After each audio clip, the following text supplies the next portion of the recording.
Hi there, and I'm so glad that you're joining me today. We're talking about borrowed design, where we're finding fresh trends from unexpected places. I am a creative strategist. My name is Allie Jones, and I work for a company called House of Sorcery in Seattle. And what we do is create design elements, often in the built environment, but often also branded design to enhance a company's environment. So we're the exclamation point that comes in an already beautifully designed space, and we come in and bring in a little something extra. Excuse me. As a creative strategist, my job is to lend a lens of how we can use design thinking and how we can translate some source imagery into a final result. I do a lot of mood boards and making presentation decks. And what I found is this methodology that I'm going to share with you of really observing the space around me. And I want to encourage you to use this methodology of observing the space around you to find source material that then can translate to your own publication. This is applicable to newspaper, to magazine, to website, to yearbook, and to any individual personal assets that you have in your design repertoire as well. So I want to start with the the notion and the foundation that you have so many resources around you, and there's endless amounts of source material. As I look around my own room, I can see several different opportunities for how I could apply the design that's already existing in the world, done by professionals of all sorts, and bring it into a new space. Just to clarify, we're not stealing, we're not copying, but we're borrowing elements to translate to something entirely new. So let's jump into this. First of all, I want to recognize that there are some search terms that I'm sure many of you have been using that are not wrong, but they often yield outdated results. So looking specifically at things like student newspaper design or yearbook themes or publication design, that's going to come up with some good things, but it's going to come up with oftentimes, especially looking at student publications, things that won awards or were noteworthy years ago. When I did my own search on Pinterest for a number of these terms, I found results from 2013 and 2017 and 2019 that they're not bad by any means, but if we're thinking forward and we're thinking about future and fresh and how to push the boundaries a little bit more in your student publication, then I want to encourage you to level up. I want you to look outside of the narrow realm of what is expected. I think of things like restaurant menus or event branding or brand storytelling. These are different avenues of design thinking from professionals all around the world that yield really incredible results. And those results, like a restaurant menu, for example, may not directly apply to how you put together a yearbook page, but there are elements that absolutely do and can apply. So we're going to talk about those. And it really starts with just observing how the world is using design, and that there are many people who are a lot more skilled and a lot more further along in their careers than you are at this point, and to be able to learn from them, because there's so much to learn no matter where you are on your journey. So these are the things that I want you to keep an eye out for, and to keep your, little spectacles on to narrow in on when you are looking at source material. And I define source material as anything that you see in person or online that has an element of design that you are interested in bringing into your own creations. The first thing is color.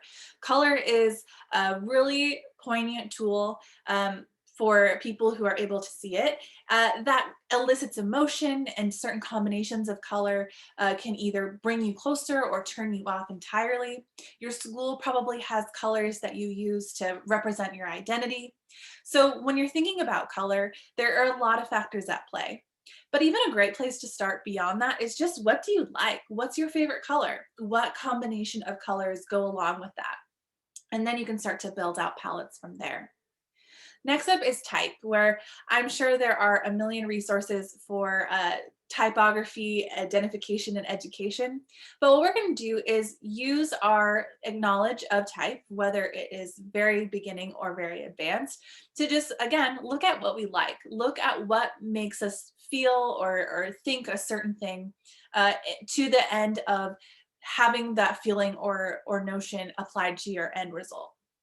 So fonts can have very playful notions, or they can be very serious. There are things that are very uh, uh, street style or are rooted in old Russian propaganda. I don't know. There's a whole ton of typography, and there are people who their job is entirely to just study typography and typefaces and fonts.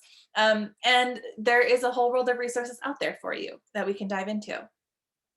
The next is type treatment, and this is a little bit different than the actual typeface, but it's how that typeface is used.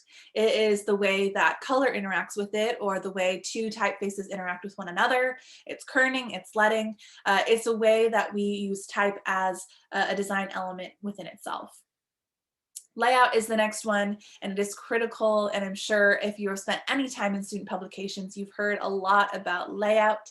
The goal here is to look at layouts and how designers use different chunks of information to convey what they're trying to convey. And that can be important and helpful and useful outside of looking at newspapers to apply to a newspaper, yearbooks to apply to a yearbook. Next up is design elements, and this is something that can feel a little bit ephemeral and hard to grasp. But basically, in my definition, personally, it's all the designy things that I like that don't fit into any of these other categories.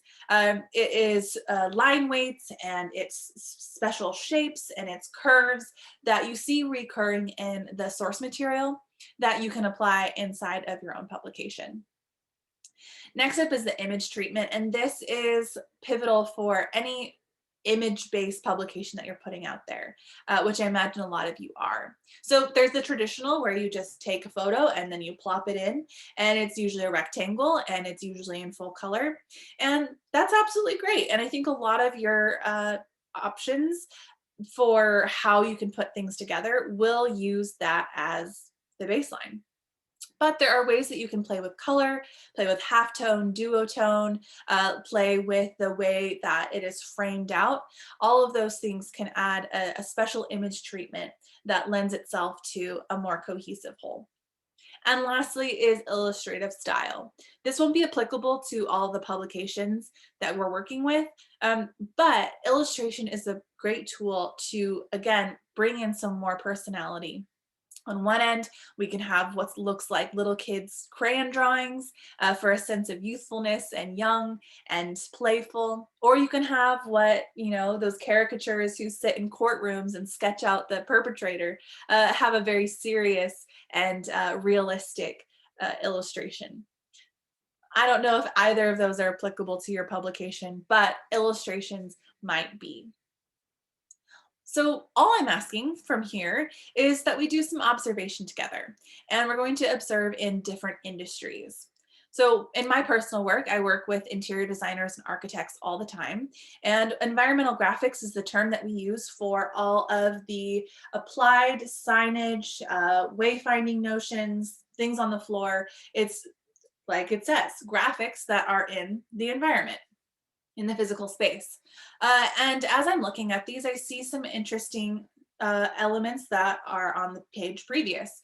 I see some beautiful color palettes. I really like the middle right top image that has that dark blue and the red orangish color on that white wall. And I even see that the lights in the background match that orangish red. And I like how there is that play in between.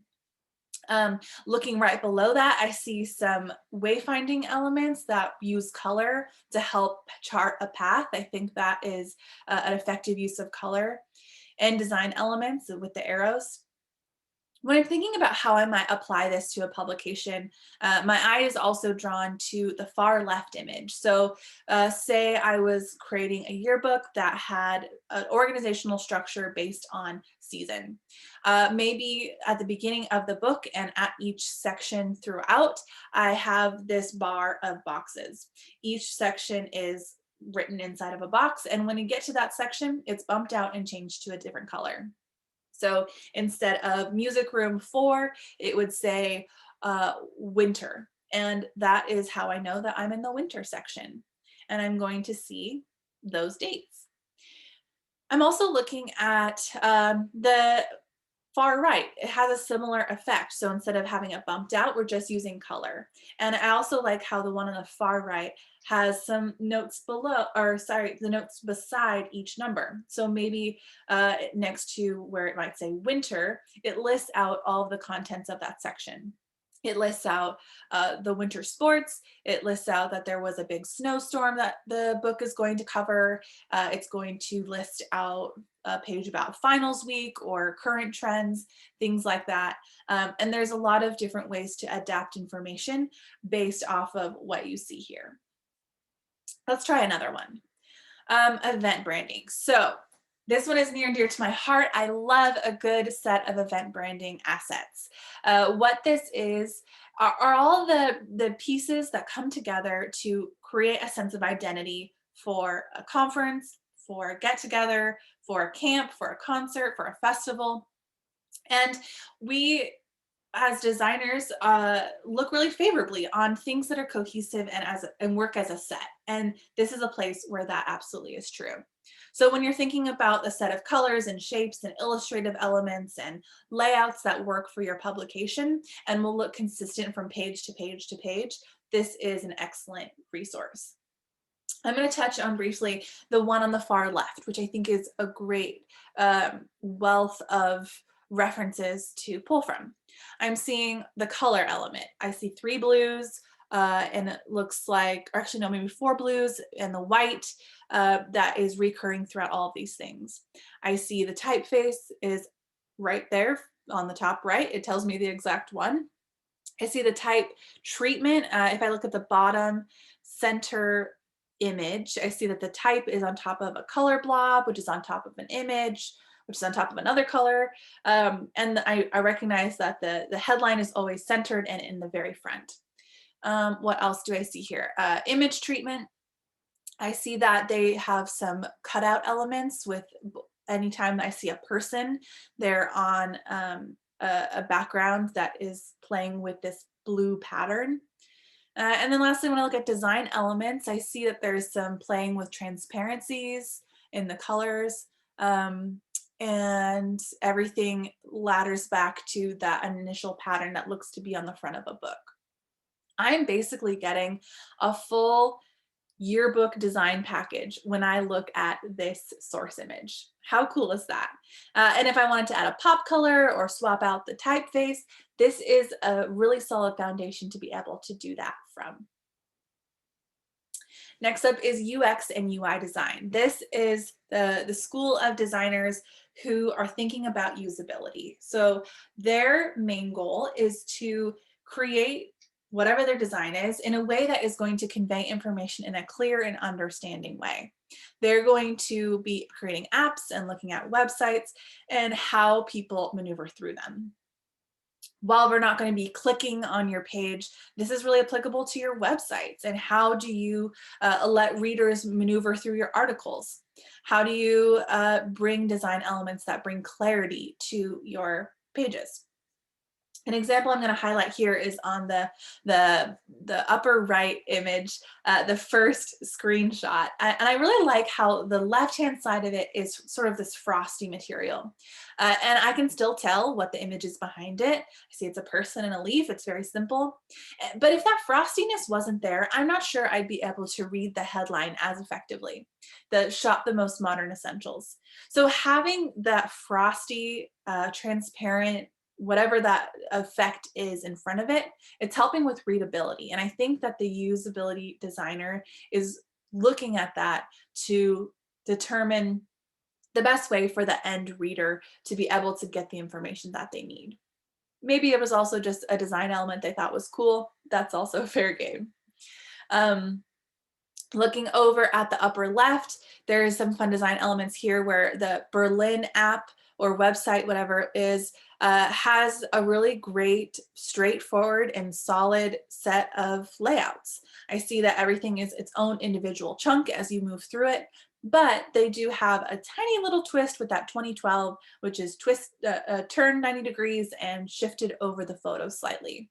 So seeing the proportion of play versus griddedness is an observation that I have for that particular layout. This one is one that I've always enjoyed. I have been a collector of paper goods and have a hard time letting go of invitations that I just find interesting. So, stationery, paper goods, and wedding invitations is a treasure trove of design inspiration, particularly in the realm of color, type, and type treatment.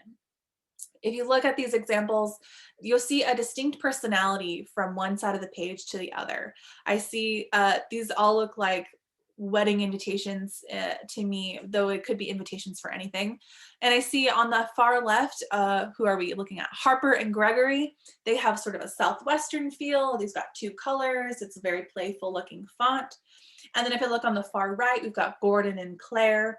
They look like they're having a little bit of a high class element with the font, and it feels more academic, but then their colors are really playful. So I think Claire and Gordon have a playful side. If I were to name my yearbook Claire and Gordon, maybe their personality would shine through in the form of design, and this set of colors and typefaces and maybe that like upside down art shape and the hole punch out element, those things would somehow make it into the design of the book. Looking at stationery, paper goods, and wedding invitations, especially on things like Pinterest, can be an absolute rabbit hole where you just click through and keep finding new things. For this in particular, but really all of the categories we're looking at today, if you have a specific descriptor that you want to narrow in on, or a color or a feeling, absolutely add that to the end of the search. So if I Google wedding invitations, red, I'm going to find options that have red, and they're going to be all sorts of personalities and all sorts of materials and all sorts of typefaces, but they'll have that red in common if I know that's a core pillar that I want. If I don't know what exactly I want, specific in color or type, but I have a feeling I want it to elicit, I want this magazine spread to be very playful. I can add playful to the end of my search term, and maybe I'll find some event branding that fits that description. All right, so we're nearing the end here, and I am going to hone in on my favorite. I don't know, have I already called the other ones my favorite? Maybe they all are. But I miss museums. In the midst of COVID, I absolutely yearn for the day that I can go back and just stroll through a museum. And one of the things I love about them is that there are really thoughtful designers who have put together extremely helpful descriptors and graphics and images that add to the experience. So what I observe on this page, I'm seeing the bottom right feels nice and academic. This feels like it could lend itself really easily to like a sports page, newspaper headline, or a yearbook page. The colors are very subdued. The image treatment has some sort of this opacity and a little bit of a, I guess I would call that like a vignetting around it. If I look over to the other side at that 7, another black and white photo option, I really love that masking effect. I'm thinking, what if you were to have a page in your yearbook with stats about the year, the number of students in each class, things of that sort, and then you fill those numbers with actual photos of what you're talking about. I like the upper right example here. This is the Nordic Museum in Seattle, if I'm not mistaken. And I see on each of these brochure pages, there's a different color heading. And that helps me know that each of these panels is going to talk about something different. Um, all of these have great merits. I see illustration style, I see type treatment, I see different color palettes, but I'm going to hone in on the upper left. And if it looks familiar, yes, I did structure my overall presentation around this source material. And so let's look at that one a little bit closer. And I'm going to walk you through my thought process as I'm putting together a hypothetical yearbook page. So this source material I found was from Pinterest, and when I clicked on it, I ended up finding a link to the website of the designer, Toto Junto, who's based in Barcelona. They put together this entire design suite for the Picasso Museum in Barcelona for an exhibit, who I'm not going to say in Spanish because I will butcher it, but it means in the name of the Father. It's some religious imagery from Picasso, from my understanding. And the great thing about clicking in and finding the original source of your source material is that I was able to find not just that one image, but all of these. I see brochures, I see banners, I see covers, I see interiors, and that is really helpful as I'm developing my kit of parts from that original list. So taking a look at that list, I can identify that I will be able to pull from the source material color, type treatment, layout, and design elements. There's no images, so I can't pull image treatments, and I don't see any illustrations, so that's irrelevant at this point too. But 5 out of 7 ain't bad, and I would recommend if you can get that many out of something, absolutely use it as a source material option. Color. This is the first one we're looking at, and I'm gonna say this is probably the easiest one to identify. All you need is the eyedropper tool in your Adobe Suite or other softwares. I personally designed all of this in Google Slides, which I don't exactly recommend, and I used an image color picker website. All you do is click on the different colors from the source material, grab the hex codes, and you've got a palette. Next up is typeface. So I see a couple of things here. I see a serif font for the main headline, that is the one with the feet. And I see a sans serif typeface as well that is sort of serving as a sub headline, or I think in this case it looks like names to me. But the thing is, I don't know, and the website that I got this from doesn't tell me the exact typefaces. Sometimes too, designers have custom ones, and they're not actually pulling from something you can get online, but they made it for that specific source material. So what I'm going to do then is I'm going to come up with some descriptors. My serif font, for example, to me feels soft. It doesn't have like hard edges to it. It's elegant, it's academic, maybe medium or semi-bold weight.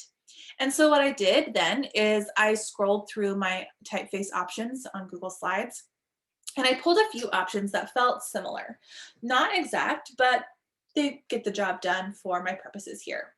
So what I'm going to do then is pull some resources of different typefaces for both of these places, and I'm going to do a little testing. So don't have to narrow it down the first try, but if you want to narrow it down, this is an activity or an exercise of sorts that you can do.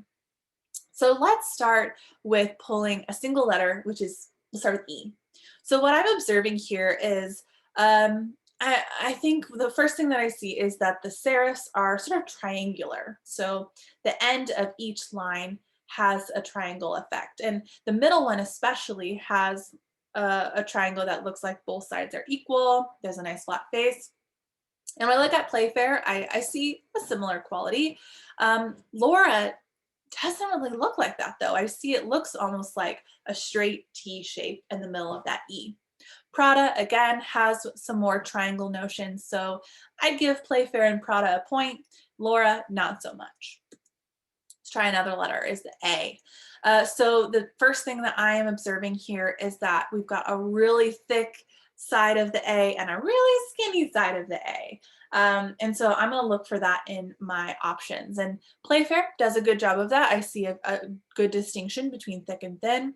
And again, Prada does the same, and Laura, I don't even know why I pulled this one because it is not hitting the marks.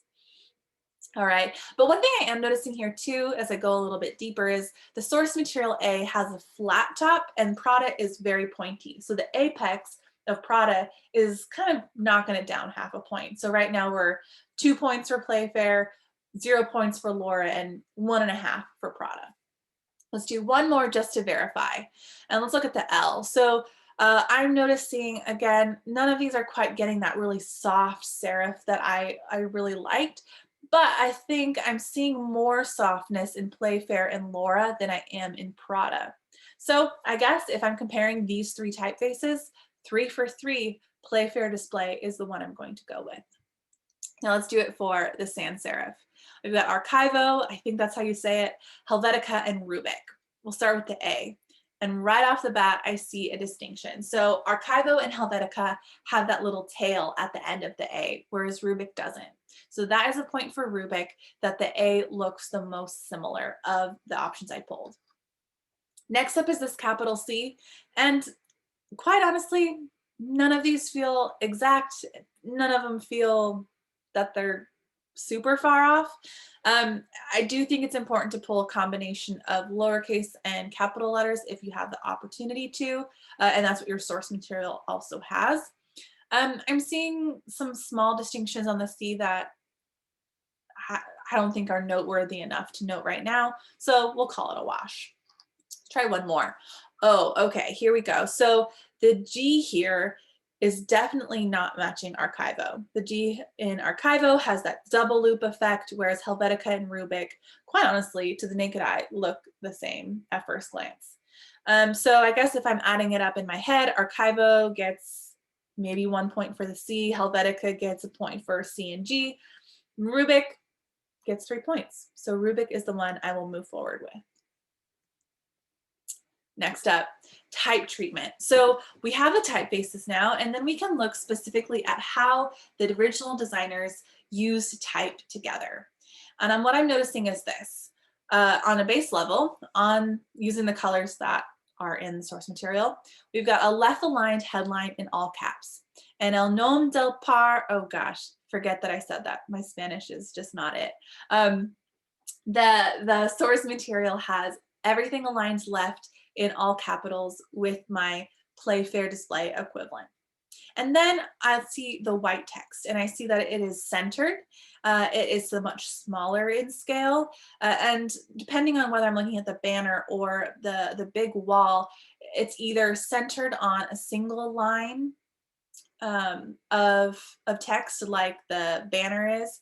I see that like the first set of names is centered in the L. But then the wall, I see that it looks like it's sort of centered within the space between El Nom and Del. So it looks like we could go either way. My example here is closer to that of the wall. When I'm looking at type treatment, I'm looking at how these play together. I'm looking at how much space is between each line, how spread out are the letters. Things like that are also going to fit this category.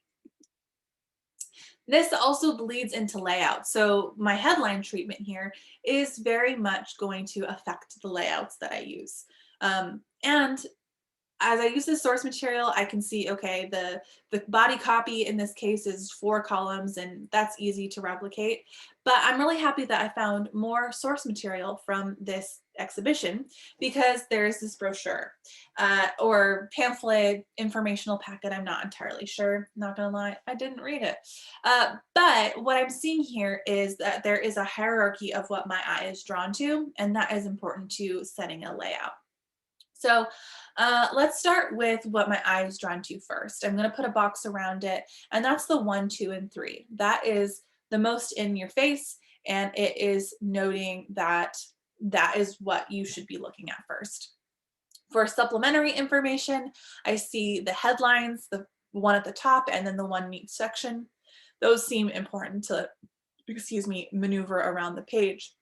And then the rest of this, I see there's 3 different weight or sizes of body copy, but for my purposes here, I'm going to call it all body copy. It's all pretty on the same wavelength. So here's a sense of layout. And I realize this is maybe not exactly applicable to the publication that you're going to put together, but it is a starting point, and you'll see how it comes together at the end to create a first step, and you can use it, you can throw it away and start over, and you can forge your own path ahead with any of these as well. All right, here we go with design elements. This is the front of the pamphlet that we saw on the last page. And I see 2 design elements here, mostly pertaining to shapes. So outside of the typed and the layout and the colors, the design elements are the extra little bits and pieces that you see along the page. Here I'm seeing this sideways arch shape on the bottom left of each page, and I'm seeing this box outline on the top right. In my opinion, that I can't, and I have already proven that my Spanish is not awesome, but it looks like both of these are some sort of like badge of what is the sponsor or the Picasso Museum. I see that. So these may not have been expressly chosen by the designer, but they're here and they work. So I'm going to take that and put it in my tool belt to move forward. So then here we are in the place of putting it all together. And when I go through all of these steps, I then can unpack my bag full of resources and evaluate them all in one place. This is my kit of parts. I start with my color palette that I pulled from my source material, my typefaces that I determined through our friendly competition between typefaces. I've got my type treatment specific to the headline and how those two pieces play together, the headline and subheadline. I've got a layout to start with that I may or may not move forward with, but a starting point. And I have my design elements, these extra little shapes that could find their way in different parts of my publication.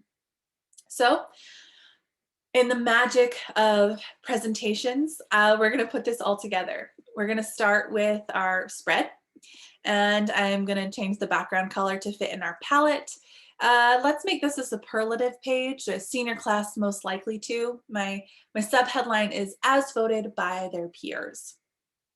Then I'm going to drop in the layout, and I just took one of the chunks from our source material and replicated it over and over again to create this, this speculative layout. I am going to call attention that this is not my finest design work. And again, I don't recommend designing a yearbook in Google Slides unless you have some special tips and tricks that I don't know. But this is a starting point, and we would then finesse it after putting this together. And before I put in content, let's add some folios. I like the archway shape, and I can put them down at the bottom as a design element that moves throughout my entire yearbook. Then when I add in content, I change those numbers to photos, and I use the headline space to be whatever category that these seniors happen to be voted.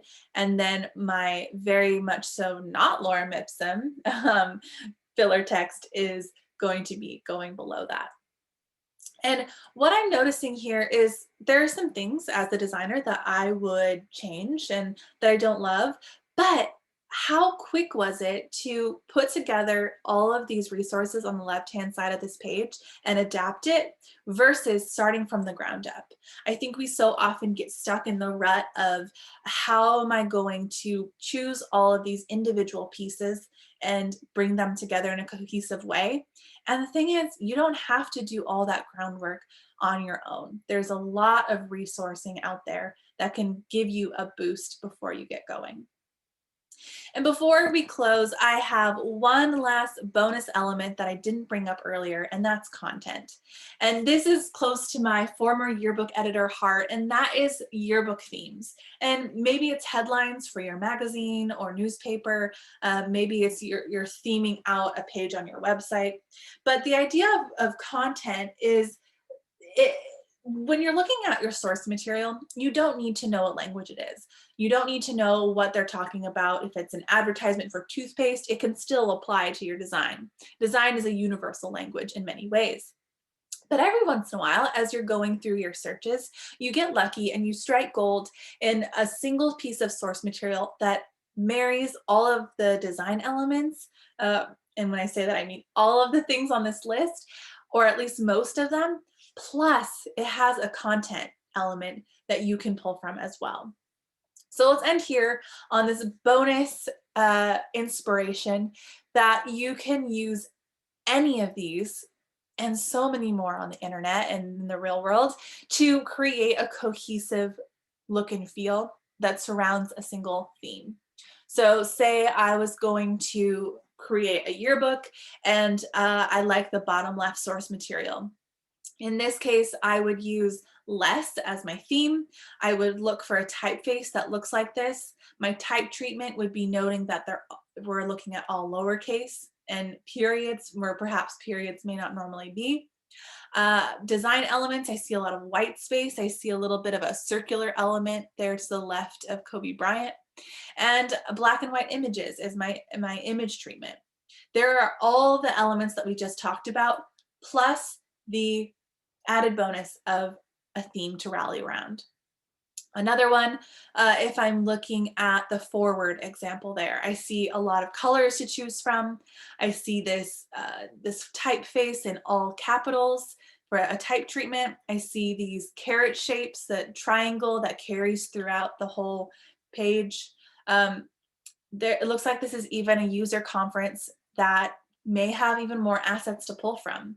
And this can be a guide to create something totally cohesive and totally rallying around forward as a theme.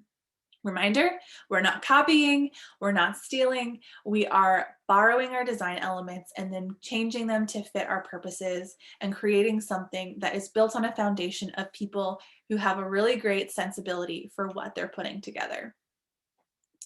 So that's what I've got, and I know that you've got this. I would recommend you go and find some source material of your own that you can dive into and you can dissect and parse out all those little pieces, look at them individually spaced out, and then try to put them back together and see what you come up with. I am so excited for the design that is coming out of the world right now, and I think you're going to find a lot of really interesting pieces. Feel free to shoot me a DM on Instagram or send me an email. I'm happy to look over the source material that you already have on hand to give some tips about how it could translate. And I also would love for you to share with me what you've been working on. What have you learned from this presentation that you can apply to your own publication? Let me know, keep in touch, and thanks for listening.